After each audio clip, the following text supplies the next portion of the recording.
mic check, please. Hey everybody, welcome back to the Ducks Unlimited podcast. I'm your host, Chris Jennings. I'm your host, Dr. Mike Brazier.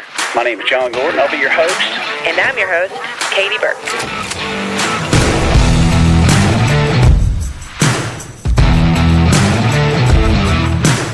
Welcome to the Ducks Unlimited podcast, the only podcast about all things waterfowl. From hunting insights to science-based discussions about ducks, geese, and issues affecting waterfowl and wetlands conservation in North America, we bring the resource to you, the DU Podcast.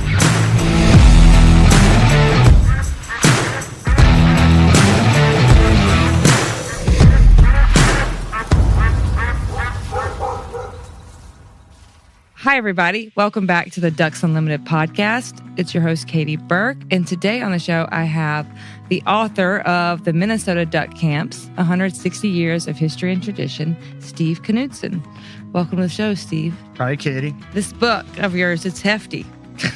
We'll get more into it to begin with, but one thing I like to know beforehand is, what was your introduction to the outdoors and waterfowl hunting? So I grew up in west central Minnesota in Ottertail County, and that's about 25 miles from the North Dakota border. And I grew up on a farm, and in Ottertail County, we've got 1,000 lakes. And so when I was a kid, I would just walk from pond, or pothole to pothole before I was old enough to drive, I guess. And I had a borrowed 16-gauge single-shot shotgun that, as I remember it, sometimes when you pulled the trigger it would go off and sometimes it didn't. But that's how I got my start. And, I would sometimes walk for miles, I guess, as a kid, walking from one place to the next. I wasn't a very good shot in those days for sure. So I didn't have the problem of carrying back a whole lot of ducks to begin with. But I grew up on a farm in a great area for duck hunting, and so that's how I got my start. Yeah. Did your dad hunt at all, or were you kind of just doing it on your own? Yeah, my dad did hunt, but when I was sort of getting to that age, because we were on a farm and in the fall, anybody that was old enough to help, and at that age I wasn't quite probably that helpful, but so I had time to go hunting and my dad didn't. So I started duck hunting mostly by myself. And then I had a lot of friends from school and stuff that were interested in duck hunting. And so we got together, and once we had our driver's license, then we were really on the road. Yeah, I understand. My cousins grew up and they would go with us a lot, or they primarily became deer hunters because of that same reason. Like, it was easier to do on their own, and because their dad was a farmer, and duck hunting was always difficult for that reason. So I know that you did some work on, obviously you did all this research on camps, but I know with Doug Lodermeyer's book, you helped him with research on, I think, carvers and like decoys as well. So are you a collector on top of being an historian? Yes. And I sort of got into the collecting decoys when I saw an advertisement one time in the middle of the winter for the annual decoy show that Minnesota has in the Twin Cities. And, it's sort of like after hunting season, it's sort of like, well, okay, now what do I do until the next hunting season rolls around? So I thought it'd be interesting to go to the show. So I went there. That show was in February. So I went there because it was, duck hunting related. And it was kind of mind-blowing to see what they really had available there for decoys and such. And so, yeah, I got into the decoy collecting. I have some birds. I'm not a huge collector. I'm particularly interested in Minnesota decoys, and I grew up in Ottertail County, so I have a particular interest in Ottertail County decoys. But anything that's decoys that were made by carvers or came from camps in sort of historic hunting areas in Minnesota are areas that I'm interested in. So when was that first show for you? How old were you then? Oh, wow. That's a good question. That's, I'm sure it was 30 years ago, probably. Okay. So it's changed a lot since then. So at the time when you started collecting, were you just kind of in awe of everything, or did you know what you wanted to collect? Like, where you knew what your interest was? I made the mistake that I think most people make, and I just started collecting stuff. Right. And if it looked interesting, I was going to collect it. Partly because I felt that unless I actually had one of those decoys and I could handle it regularly, I wouldn't get knowledgeable enough to recognize similar decoys and such. So that was part of the reason. I just had sort of a general interest. So Yeah. I was collecting things from all over the country, and that's the way it was. After a while, I sort of, I guess, wised up a little bit. And decided, well, I need to concentrate on this. So that's when I kind of narrowed it down to Minnesota decoys, and if they had history behind them, that was even better. Yeah. Do you remember what your first decoy was? Yeah, I bought a Mason painted eye mallard from a guy who I bought it off of eBay, and he happened to live only about 3 miles from my house. Do you still have it? I do still have it. I really like that decoy, and it was kind of interesting when I went over there to pick up the decoy from that gentleman. He was a collector, and he had some really nice decoys, and all of a sudden I'm handling a $15,000 Mason decoy, not the one I bought. Right. But in his collection, and it was sort of like, wow, this is even more amazing than I thought. Right. So something that's common among collectors, that since I've talked to so many, after buying that decoy, did you form a relationship with that collector, and did that influence you, or was it another collector down the road? Yeah, like, did you have any significant relationships to help you with collecting? That particular first decoy that I bought didn't really turn into a personal relationship or anything with that particular collector, although I did run into him at shows and things. It was more so when I was at the different shows, because I would go annually every time they had the show. You'd run into different collectors and folks that were selling their decoys and such. And when you're first learning, it was sort of, kind of an eye-opening experience, and you talk to a whole bunch of different people.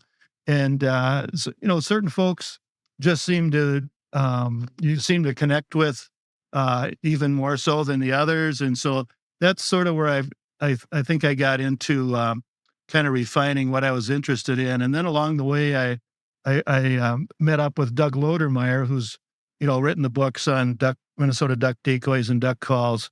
And he was extremely helpful in me sort of getting a handle on that. I met with him when he was doing his first decoy book. I brought some decoys over and got to meet him and see what his book was looking like and so forth. So that was kind of a big influence. Yeah, that's usually common, I find, with collectors. And it's also one of the main pieces of advice people give to new collectors is forming those relationships, and going to shows and meeting those people to kind of help them figure out where they want to go with their collection. That's why I asked that. When did you so you're starting to collect decoys and you're a waterfowl hunter. At what point do you turn and get interested in the duck camps of Minnesota? That was sort of an accident. I never had an intention or thought I had an interest in writing a book, that's for sure. But actually it was almost exactly 7 years ago. I went to the National Decoy Show in Chicago, and getting back to Doug Lodermeyer, he was giving a presentation at that show on the history of Minnesota duck decoys. And I thought, I had always wanted to go to that show, never quite gotten around to it. And I thought that'd be a great reason to go to the show and then hear what Doug had to say. So in his presentation, he mentioned that he was starting work on a new volume of duck decoy books and duck call books. And in his decoy books particularly, he's always had some history of duck hunting and duck hunting locations and so forth in there. And he mentioned that in the new book he was working on, he wanted to get more history and more information on Lake Christina, which is located in central Minnesota. It's one of the most historic duck hunting lakes in Minnesota. Great, historically a great canvasback lake. And as I mentioned before, I grew up in Otter Tail County, and we have a cabin up in that area, and I hunt in Otter Tail County area all fall, and so I'm driving by the Lake Christina area all the time. So I got together with Doug, and I just mentioned if you ever need anybody to do some research on decoys from Lake Christina area or any kind of history, let me know. So anyway, he took me up on that. I started doing some research on some particular carvers that were thought to be from the Lake Christina area, and that sort of evolved into some other research Doug asked me to do. And while I was doing that, the decoy carver research, I kept running into information on old duck camps, history of camps on Christina, and then that expanded into some counties around that area.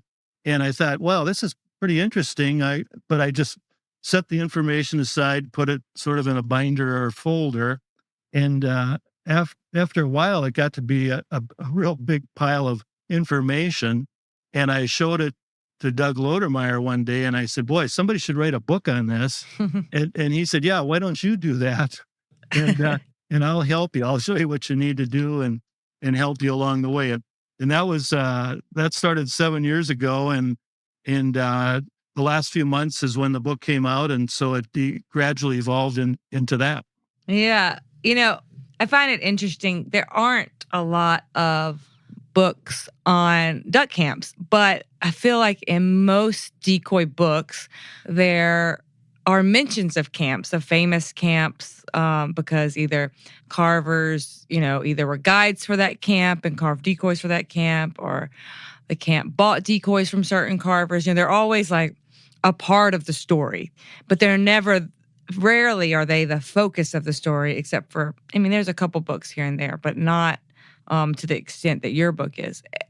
And the reason I find that surprising is because often it's one of the requests I get for the podcast is to talk more about old duck camps. People find it interesting, not necessarily collectors find it interesting, but waterfowlers find it interesting.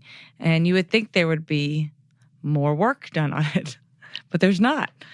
Yeah, I just find that surprising that this is kind of one of the only ones. This is the biggest, the most extensive one I know of, right? Like, certainly got to be one of the biggest. I never intended it to be that big, that's for sure. But it's big. Yeah, I can think of like Dr. Wayne Caputh does one that's not just on camps; it's on duck hunting and like around we are. It's got a little bit of everything in it, and then I was trying to think. There's a couple other that are on specific camps, but there's not. The volume of camps in this country that are still around. That was surprising when I was going through your book of how many that are still in operation. How many do you even have a number on that? Like how many are still in operation in Minnesota? Well, there's a lot of camps identified in the book. Yes. And about 400, I would say, that over time that we've identified, right. There's about 400. And for the camps that are identified in the book or covered in the book, 200 of those camps are still active. Wow. There's certainly more camps than that are active, as I found out since the book came out a couple of months ago, because people are calling me and telling me about camps I was not aware of. Right. But one of the things I learned, which I thought was pretty interesting, was how many really old camps are still active in Minnesota. There's over 50 active camps in Minnesota that are over 100 years old. That really surprised me. I hadn't expected that. No, that is surprising because a lot of the times these camps that are that old are now, a refuge or some sort of protected property. They usually aren't still operating as a camp. That's amazing. Yep, you're exactly right about the refuge part. There's a lot of camps that are identified in the book and were eventually turned over to. They were great hunting areas, obviously, and then over time they the refuge sort of took over the whole area, and so a lot of camps were lost that way. Yeah, it's interesting because I mean we just are looking at Minnesota, but I wonder, there's lots of different states that had a very robust history of camps, right, all over, and I wonder what the survival rate is among states like that. I mean, we don't have an answer for that, but now that we bring that up, that 50 of them are over 100 years old, I wonder how that pans out across the country. Maybe someone listening can give us an answer, but that's really interesting. I wonder if Minnesota tends to be higher. The one thing I do want to ask, though, before we get into specific camps, which I have questions about, I mean, the railroad was significant in a lot of states, waterfowling camps, like North Carolina, What do you think the railroad's influences on how the land was developed because of this? Do you think like areas stayed more rural because there was waterfowling there, because where the railroad was coming in and bringing them in, or did towns develop around that? Like, how do you think the railroad industry like influenced the waterfowling in Minnesota and these camps? Well, I think in the early years it was a huge influence because when the railroads would come in and they would come into an area that had good waterfowl hunting, the market hunters and the sport hunters would be there almost right away after the tracks were laid and the trains were coming through. It was really, really kind of amazing. Yeah, I wonder what that word of mouth was like. Who's the person telling them to come? Well, yeah. Well, as an example, there's a club in Minnesota called the Railroad Gun Club. Right. And, most of these camps, they had a physical location. They had a duck pass, or they had a lake or a slough or property on a good hunting lake. The Railroad Gun Club didn't have any of that. They just hopped on the railroad, and they had their own special car, and they would go to where the good hunting was, and then they would park the railroad car, and then they would go off and hunt. And the sort of founder or the main guy in that club was the station agent in Minneapolis. So, okay. So they had that connection of the all the employees on the trains and the people, the passengers coming through. And so I think that sort of word of mouth, like you described, is probably how that would get started. Yeah, that's a really interesting club. Yeah. And I didn't realize, I've seen that picture, which we're a podcast, so it's hard to describe, but it's in the museum of that railroad car. And it's probably, I don't know, a few hundred ducks in that picture. It's I believe it's 634. What? I didn't know you knew. I didn't know anyone knew the answer to that. Yep. 634. Yep, I'll double check the number, but I'm pretty sure that's what it is. Yeah, did you say it's in the museum? Are you referring to the museum in Memphis? Yes, it's in the market hunting section on the timeline. Yep. That picture is on the wall. Yeah. Yep, I think I saw it there. That picture has made its rounds. That was in New York papers way back in the 1880s, and that picture is taken in St. Paul. Oh, wow. Well, I'm glad I can tell visitors that there are 634 ducks in there. Yep. That's a lot of ducks. And there's only probably like 8 hunters in that picture. Probably about that number. Oh, that's crazy. Yeah, that's such an interesting. I didn't realize that I always assumed that, because of market hunters, they would ship the ducks back on the railroad to cities. I just assumed that was not the Railroad Gun Club. No, that was the Railroad Gun Club. Because the picture, I was able to identify most of the members in that picture that were in the gun club. There's a few that I'm not positive in that picture, but most of them we've got identified.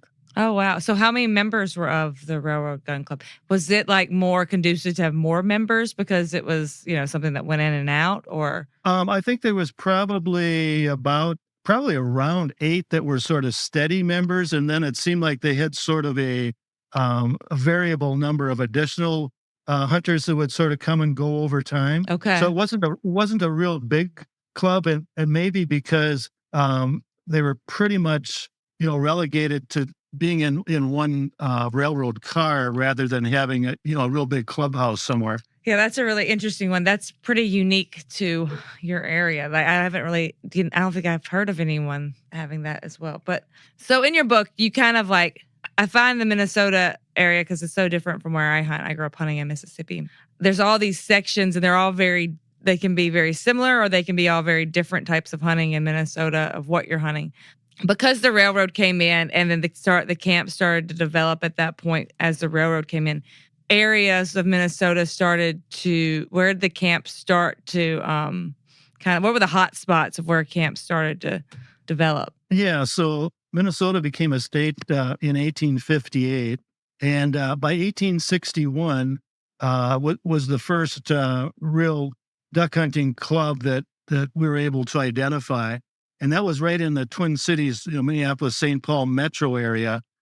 Because it was really lightly populated at the beginning. It was where the Mississippi River flows through, and then just north of St. Paul, there was a location actually on a stagecoach. It was a way station. It was a roadhouse called Van Ellsburg's. It was on the stagecoach that went from Minneapolis, St. Paul up to Duluth, and that was right on the shore of a lake that had was on a string of lakes that were attached to Rice Creek, and it was some fantastic hunting. And so even by 1861, the club was going. By 1862, there was this way station, Van Ellsburg's, was a destination where duck hunters would go for hunting. And so that was sort of the start, the metro area. And then as the trains would start to go out through Minnesota, that was happening mostly in the 1870s and into the 1880s. And so by about 1876, there were actually records of, we got pictures of special railroad cars that had hunters that came all the way from Massachusetts. And they were going, which again kind of surprised me. I didn't realize it would be that early. But they had special railroad cars were made up for hunters. They had kitchens and game lockers and kennels for their dogs and so on. And they were going through, shortly after the tracks were laid, they were going through Minnesota into these areas and not only duck hunting, but, hunting other game as well, and continuing out even into North Dakota, into Dakota Territory. And then a little bit later in the 1880s, again, the railroad started emanating from the Twin Cities and going north and west and southwest. And as they went to new areas, if there was good duck hunting, as we talked about, the market hunters and the sport hunters would be there almost right away. In the 1880s, the train was going northwest out of the Minneapolis-St. Paul area up towards where Fargo, North Dakota is these days, up to the Red River Valley. They were heading towards the Bonanza farms where the grain farms were for railroad traffic. But they went right by Lake Christina, which was a fantastic canvasback lake. And in the 1880s, they had again, East Coast hunters and hunters from like the Michigan area would come in these special hunting cars. And some of them were made by the Pullman sleeper car company. So they were pretty fancy cars. And they were, again, modified specifically for hunters.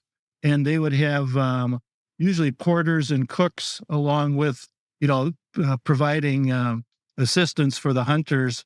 And again, that's in the early 1880s. Right. And it would have to be, if you're coming from Massachusetts in 1880, you're paying a lot of money to get to Minnesota. And I would think you would not expect, you'd expect it to be pretty nice at that point.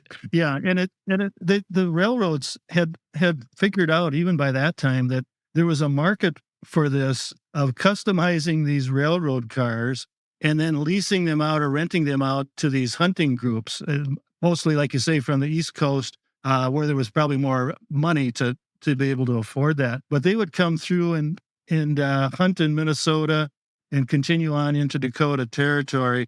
And the Pullman cars were kind of particularly interesting because they actually had names that the Pullman company gave them. The hunting car was called the Davy Crockett, and that was a car that ran into some information where years later, this was in the 1880s when they were hunting on Lake Christina. Years later, in the 1890s, I think it was down in South Carolina with an ex-president of the United States. I can't remember which one it was, but they obviously got a lot of mileage out of those specialized hunting cars. So you have all of these, more wealthy hunters and forming camps and duck clubs. But alongside that, as you mentioned, you have market hunters. And how were they interacting at this time? And was market hunting kind of interfering with the camps or not at all? Was it just enough ducks that it didn't matter? It was another thing that was kind of interesting in reading a lot of old newspaper articles. Again, this happens to have been from the Lake Christina area. Early on, when the newspapers first were being published in that area, early 1880s probably, they talked about even in 1882, I think it was, that they were getting all these hunters from the East Coast, from New York State and Massachusetts. The interesting part was, they didn't come and stay for a weekend, obviously. Some of them would stay for 6 weeks. But in those real early days, even then, the writers or the publishers of those newspapers did not particularly like market hunters.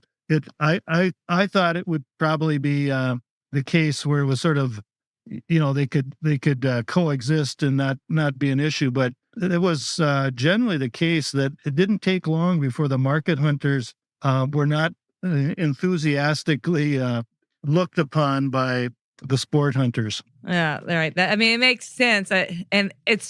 We've talked about it on here before because it comes up in Ducks Unlimited's history that, when they were making policies and things like that to change towards a more conservation focus, kind of to rein the market hunters back, they weren't that concerned about the duck clubs and the camps because they were already implementing some forms of restraint and conservation. So the first policies kind of almost excluded them or used them as an example to kind of form new ways of thinking. So, it makes sense because the clubs and camps are already pretty early on thinking along that way, along that more, I guess, conservation, because they wanted to conserve what they had and they wanted to keep it. They wanted to keep the hunting good, and they didn't want, any too much change with ducks coming in and things like that. Yeah. All right. I have a question about market hunters, but let's take a quick break and we'll be right back.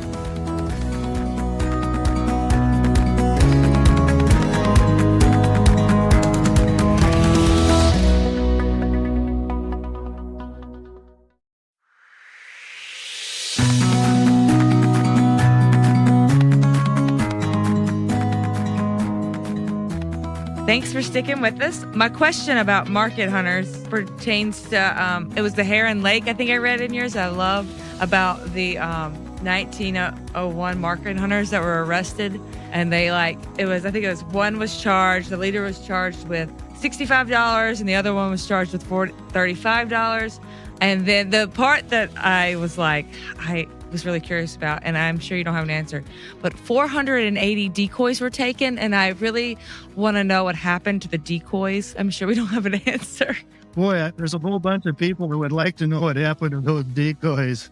Those decoys probably ended up, being used on Heron Lake for years, because Heron Lake was, a lot of people would think Heron Lake was probably the most historic duck hunting area in Minnesota. It's got a lot of there's a lot of famous hunting camps there. There's some, we talked about hunting camps that are over 100 years old. Heron Lake has got several of those. It's just tremendous history there. So I'm not sure exactly what happened to those decoys. Boy, if we could have a picture of them too to see which particular kinds of decoys they had. But there's sort of a general style of Heron Lake decoys, so we can sort of speculate, what they did look like. But the Heron Lake had they really had some controversy, if that's the right word, or some interference between the market hunters and the sport hunters. It was such a fantastic hunting spot in those early years that market hunters, would come up from Iowa, and there were locals, and the locals would get hired, and they had an ice house at the south end of the lake, where they'd freeze the ducks and then they'd send them out a lot of times to Iowa, but other locations as well. And it got to the point where the market hunters apparently would, be intimidating sport hunters because they wanted exclusive hunting and the best spots, and it was a moneymaker for them, obviously. So there got to be a lot of issues with that. And then what seemed to happen was around 1900, 1901, when the laws in Minnesota were changing on bird hunting, duck hunting, and market hunting, and there was a lot of interest then by some wealthy businessmen in the Twin Cities to have clubs, private clubs on Heron Lake. Once those wealthy folks got interested in it, then any sort of interference by market hunters was really looked at in a different way, because those wealthy businessmen had some clout and weren't used to sort of having to do business that way. So they came in and established several private hunting clubs.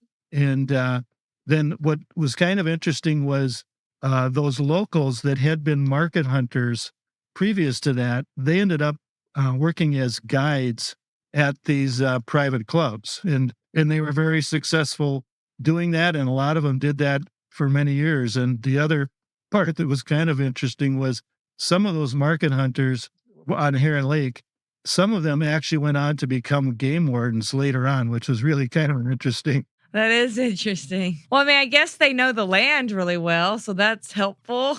Yep, that's correct. It's just kind of an interesting sort of tidbit about how that all evolved. Yeah, that's really interesting. Why do you think so many camps at Heron Lake have lasted for so long? Like, why is it one of the older, what is it about that area that it's kind of stuck around? Well, I think originally it was, just a fantastic hunting location. It was, and it was, those early hunting camps, at least in Minnesota, maybe it was common everywhere. Their number one duck that they were really interested in was canvasbacks. And Heron Lake was a tremendous canvasback lake.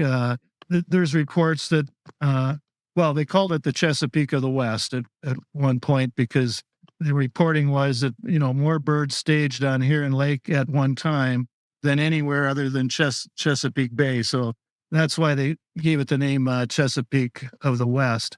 But there were reports of 700,000 cans on the lake, back in the late 1800s. And so that was the first attraction. What sort of helped that was there was a railroad that came right from the Twin Cities and went within yards of the north end of Heron Lake. And so there was a train depot right there. So it was very convenient for these businessmen from the Twin Cities to go to that location. Tremendous hunting of their most desired bird, canvasbacks. And even the history of how that railroad came to be, there's some write-ups and descriptions saying that the original destination, or where the path where that railroad was going to go, was farther north than where it ended up. And the speculation is it was actually moved right to the edge of Heron Lake, because the president of that railroad, Elias Drake, was a well-known duck hunter, and he owned property right around the lake. And so there's speculation that the reason that railroad comes right along the edge of Heron Lake had something to do with the tremendous hunting. So that's how it sort of got started. It was always a tremendous hunting lake, and so these camps were established, and they were in very early days, they were into the conservation part of it. They even in 1906, they had some rules and regulations that they published that you couldn't hunt after 2:00 on the lake, and they had rules about what time you could start, and how you handled yourself when you're retrieving birds. And it was a gentleman's agreement that everybody signed, and the guides and these camp owners, and it's still actually in effect today. It's kind of an amazing early conservation agreement that was probably originated by James Ford Bell. He was the founder of General Mills, and he was a camp owner on Heron Lake, and obviously a conservationist. He moved up into Otter Tail County later on, and then eventually up into, Delta Marsh. Yeah, well, that's really interesting. So because of that, do you think with the early conservation, what is the hunting? I mean, I'm from Mississippi, so I don't know enough about it, but how has the hunting evolved and what are they doing to still, I guess, keep those camps alive? I mean, is it some of the similar families that own these camps? Have they just been passed down so that's a lot of questions in one question, but yeah. So why have they survived in the way that they have, I guess? Yeah, I think it is a tremendous. It's a big lake. It was a tremendous hunting location. It's still a very good hunting location, although I think, the folks that have hunted there for years will say, and this is sort of a general situation, I would say in most of Minnesota, is, the hunting isn't what it used to be. That's what everybody says everywhere, Steve. Yeah, I understand. And so I think that's the case, but it still can be a very good hunting location. And to answer, part of your question there too, there is a lot of continuity of some of these camps that are on Heron Lake, and this is in other areas of the state too. But some of the areas on Heron Lake or these camps, they've still got some of the same families involved in these camps that were there probably 100 years ago. I know of other camps outside of Heron Lake that are in that situation as well. So I think there's the good hunting, but then there's also the history and the tradition of, our family was there, and we sort of continue on with that same tradition. Yeah. So what's the oldest camp? The oldest camp that's still active would be on Heron Lake, not surprisingly, I guess. And that would be the Windsor Farm, which started in the 1870s sometime. There's other camps that are close to that in Otter Tail County that's was started about 1881. And actually that's the location where James Ford Bell moved to from Heron Lake when the Heron Lake hunting slowed down in the 1916, 1920 time frame. And that camp had Bell family members in it for a long time, until maybe 20 or some years ago. And there's still family from those early members, probably a little after 1920, but some of those family members are still hunting that location. So there's several camps that go back, 140 years or so.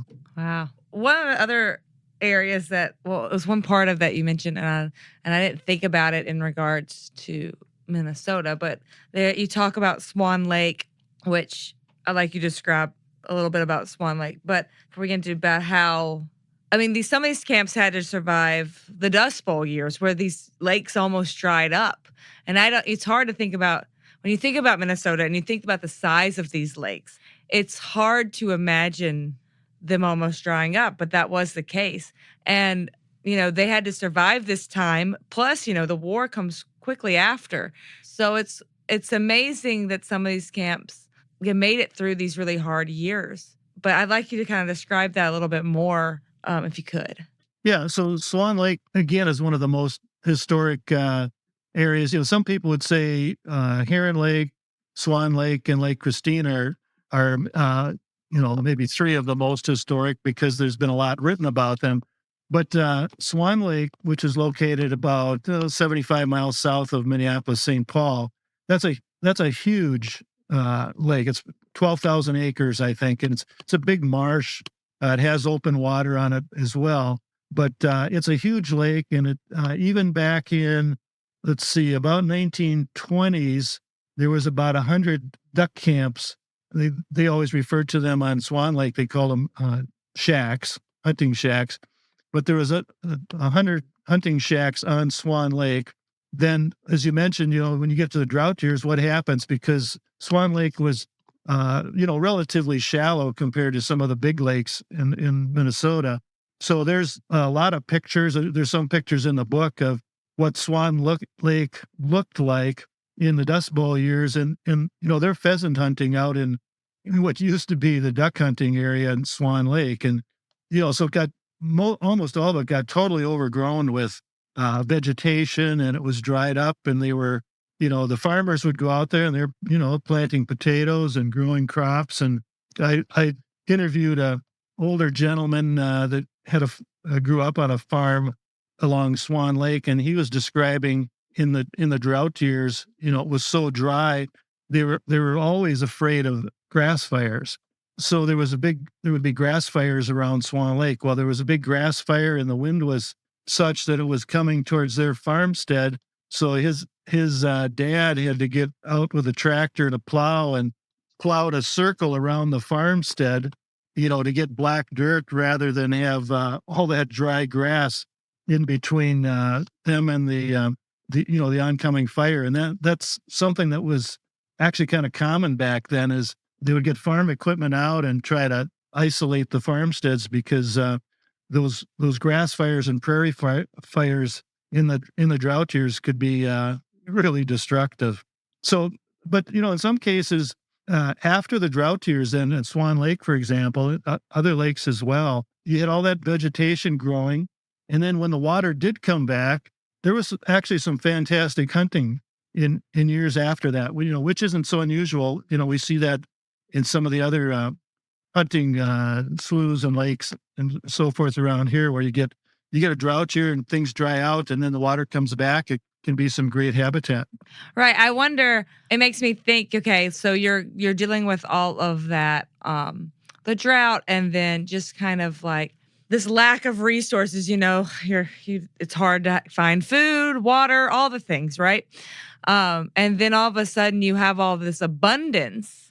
I wonder if that helps because of the scarcity. I wonder if the abundance then just revived it in its own self, because people were so happy to have all these things that they had been missing for those years, Yeah, and I know, for an example, in Swan Lake, there were some of those hunting camps then that sat empty for several years, just because, there wasn't any water, there weren't any ducks. And so, there's a story of, there's a gentleman named Pell Johnson who's written, 4 or 5 books on stories about Swan Lake. It's some great hunting stories. And his own family's camp, they had a shack on Swan Lake. And when they came back, 4 or 5 years later after the drought, when it was going to be hunting season again, the farmer that owned the land had been running sheep on that property. And so they had to clean out what the sheep had left inside the hunting cabin over those 4 or 5 years. So it was quite an adjustment,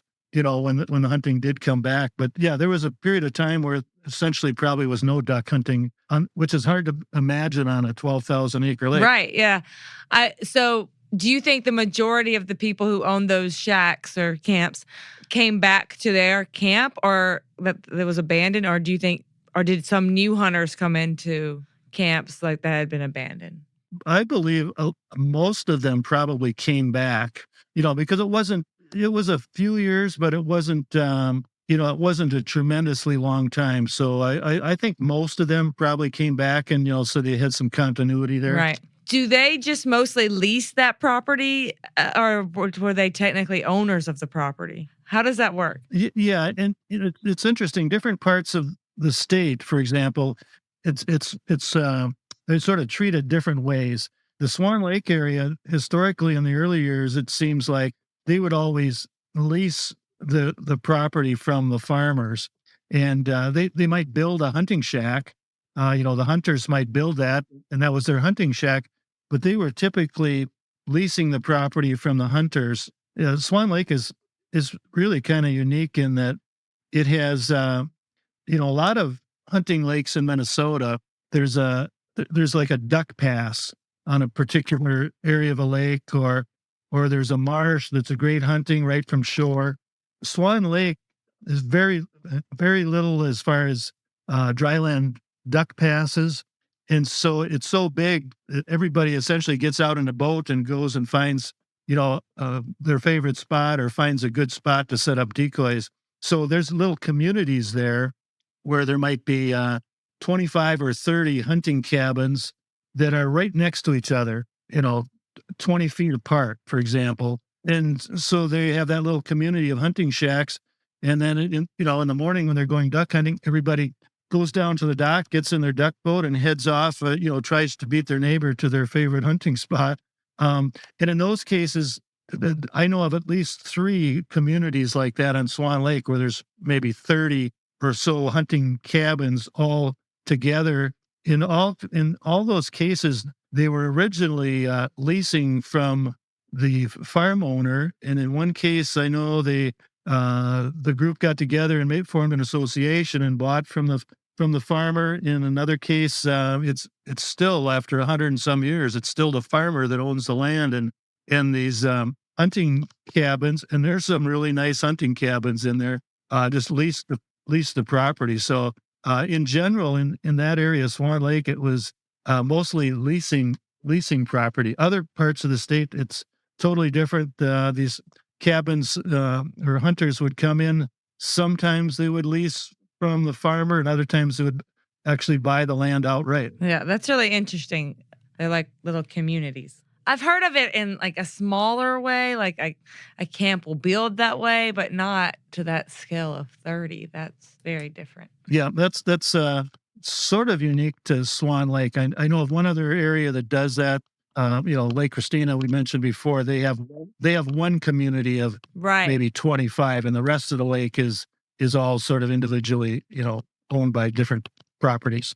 Okay. So let's talk, since we kind of hit Heron Lake and Swan Lake, and we did Otter Tail County a bit, let's talk a little bit about Lake Christina a little bit more, and about what those camps were like and how they evolved as well. So one of the earliest documented camps or hunting areas was the Palmquist Farm. And there was the earliest documented, again, there were probably market hunters before this gentleman, but the earliest really well-documented market hunter was a man named Sam Fertig, and he hunted out of the Palmquist farm. He was hunting by 1889. I'm sure there were market hunters there before that, because the railroad came to Lake Christina in late 1879. So by 1880, there would have been some market hunters and sport hunters there. But 1889 was when Sam Fertig was there. He made his living essentially as a market hunter. He was from St. Paul. He'd come up to Lake Christina in the fall and spend all hunting months there, and then go back at the end of the season. In fact, he spent his honeymoon at the Palmquist Farm. Apparently, after that the initial trip with Sam to the Palmquist Farm, his new wife didn't come back to those hunting trips anymore after that. But that was one of the first locations. And the Palmquist Farm, the railroad on Lake Christina is like Heron Lake in that it literally passes within yards of the shore of Lake Christina. So James J. Hill was the founder of Great Northern Railroad. He was a duck hunter. There's records of him coming up with, as president of the railroad, he had his own private railroad car.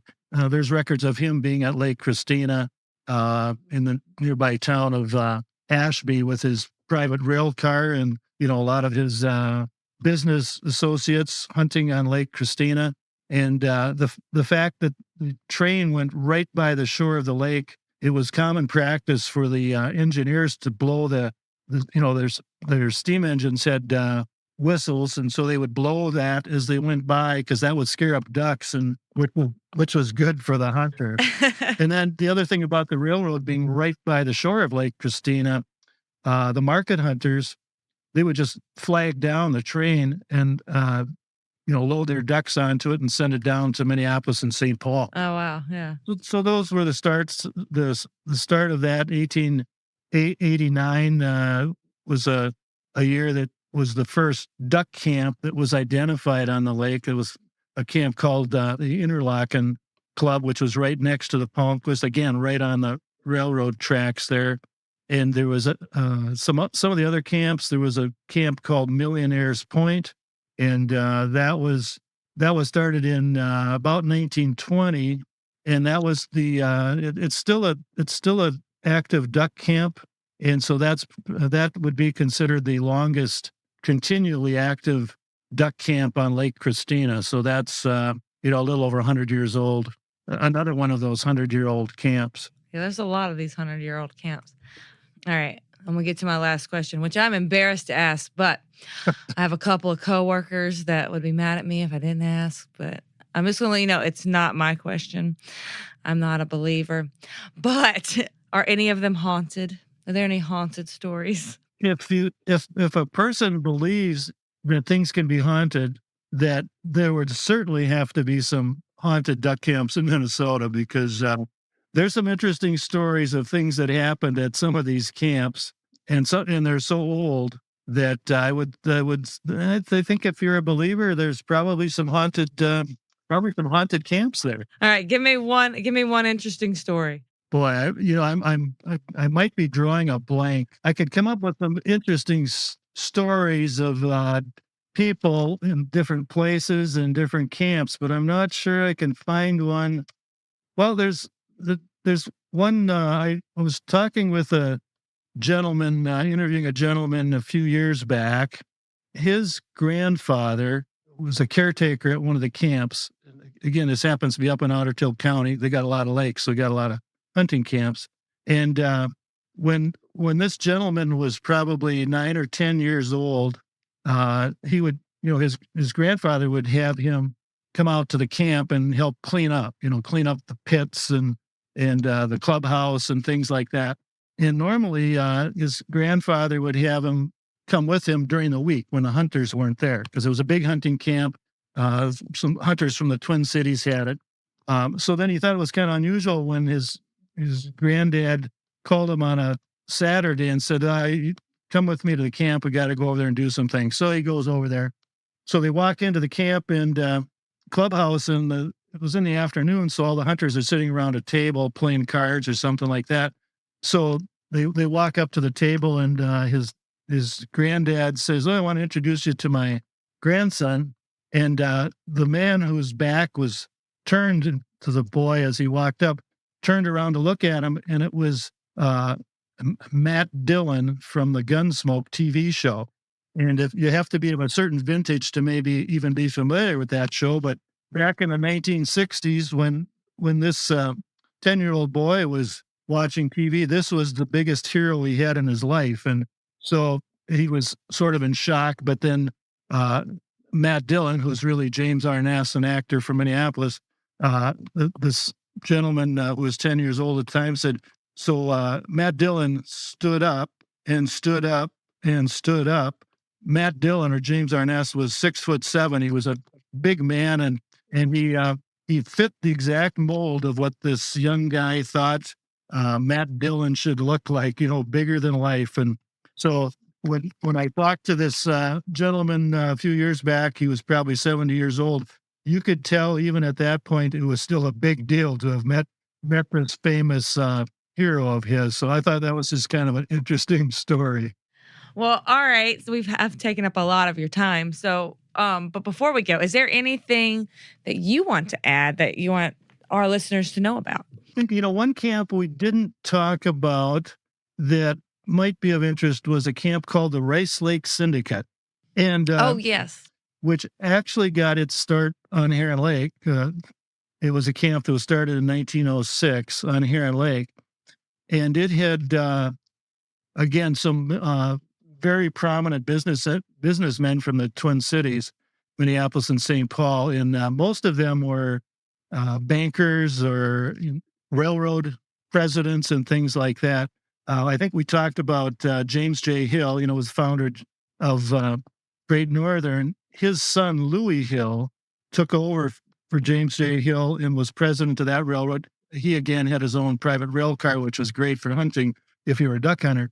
But when the hunting at Heron Lake slowed down, they looked for other areas to hunt as well. And they moved up into the north central part of the state, up into Becker County, and in an area called Rice Lake was one of the lakes. And they eventually controlled or owned entire lakes in that area where they hunted.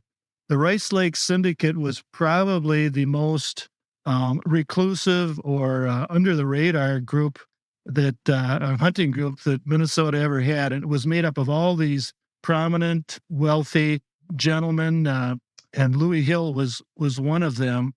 And Louis Hill, for example, like he had his own private rail car.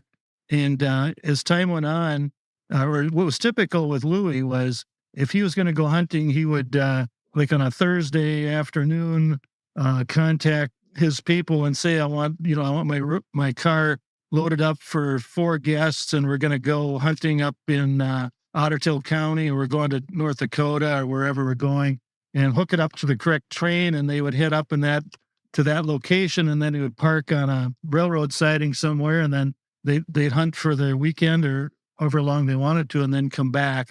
And then in later years, he had a garage installed in the back of his private rail car so he could load his Packard automobile into the rail car. So when he got to the destination, they'd have transportation.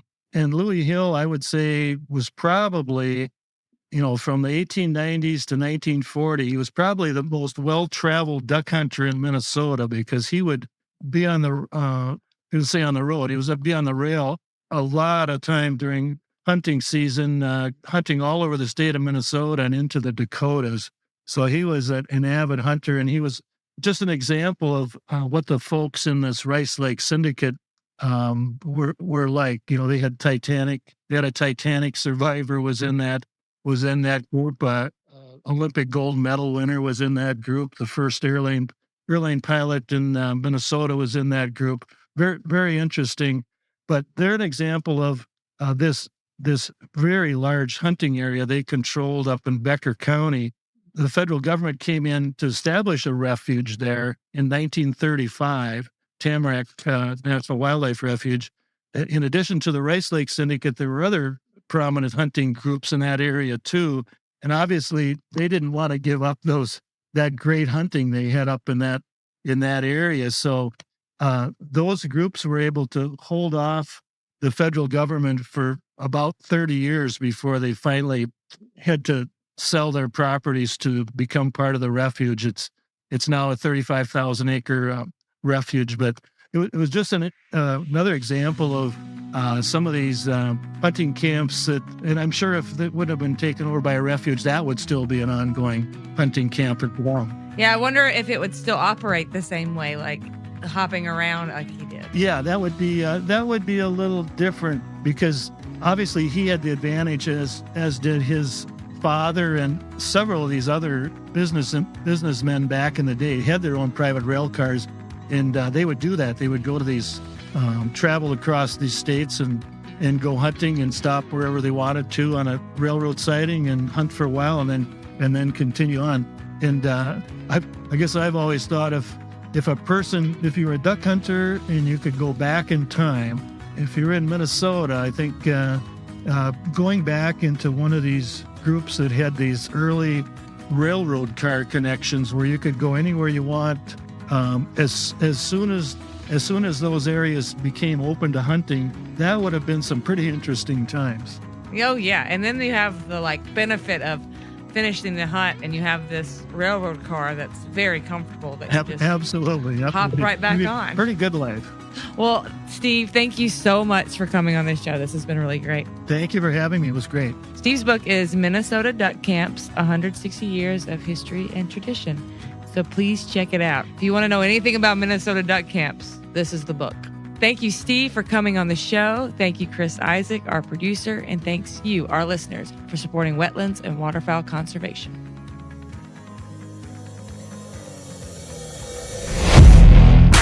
Thank you for listening to this episode of the DU Podcast. Be sure to rate, review, and subscribe to the show, and visit www.ducks.org/DU Podcast for resources based on today's topics, as well as access to more episodes. Opinions expressed by guests do not necessarily reflect those of Ducks Unlimited. Until next time, stay tuned to the ducks. Stay tuned to the ducks.